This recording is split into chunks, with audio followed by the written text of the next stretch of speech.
V dnešním díle jsme se vypravili na zříceninu hradu Oheb.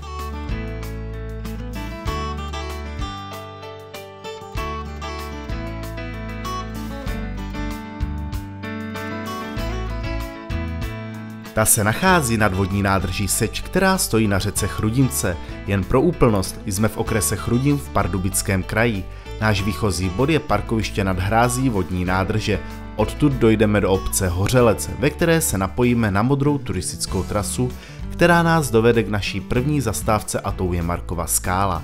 Od ní pak budeme pokračovat po modré turistické trase až k rozcestníku u Ohebu a po zelené turistické trase dojdeme k samotné zřícenině. Zpět na parkoviště se dostaneme po zelené turistické trase přes hráz.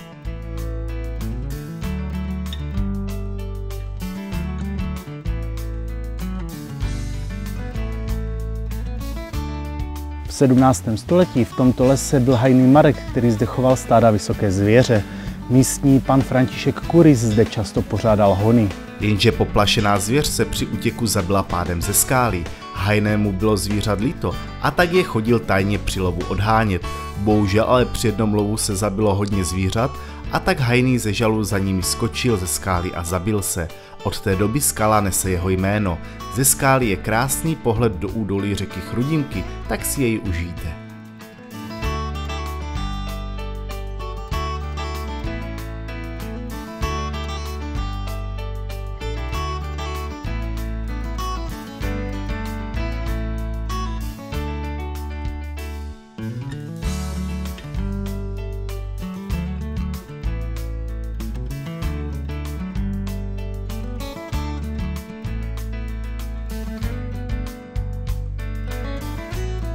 My ale už pokračujeme ke zřícenině hradu Oheb.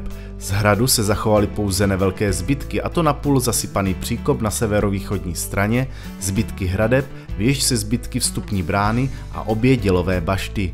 Na jižním výběžku ostrohu se nachází zřícenina věže a sklepy na místech obytných a hospodářských budov. Celý areál je v současnosti prorostlý lesem. Hrad Oheb byl postaven v druhé polovině 14. století. Ovšem první písemná zmínka o hradu pochází z roku 1405, kdy jej vlastnil Ješek z Popovce a Ohebu. Samozřejmě se na hradu podepsala četná výměna majitelů, ale v letech 1468 až 1469 byl hrad poškozen vpádem uhrů a proto byl na přelomu 60. a 70. let 15. století opraven a rozšířen. Roku 1533 při dělení panství je hrad uváděn jako pustý.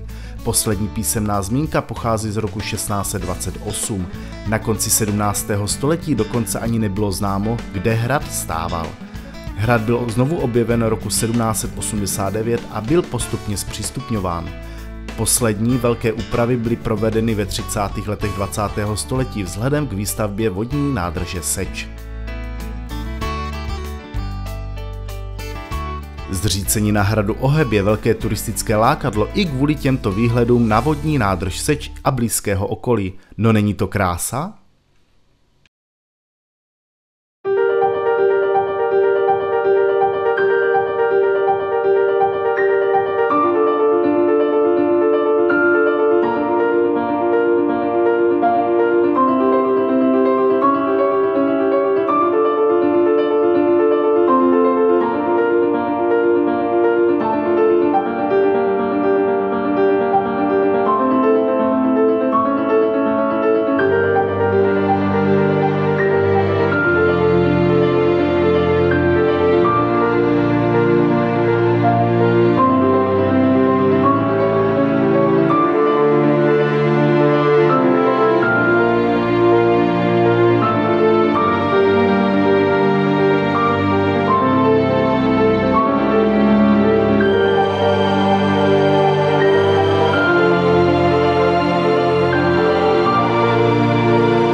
Nad hrází se nachází i zřícenina hradu Vilštejn.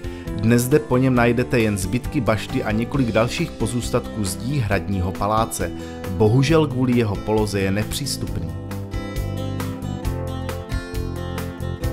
A to je z našeho výletu okolo Sočské přehrady vše. Jelikož dnešní díl vychází právě na 24. prosince, tak vám za celý tým a z celého srdce přejeme hezké a pohodové svátky vám i vaší rodině a nezapomeňte, zase za týden se uvidíme, tak nezapomeňte, tak zatím ahoj.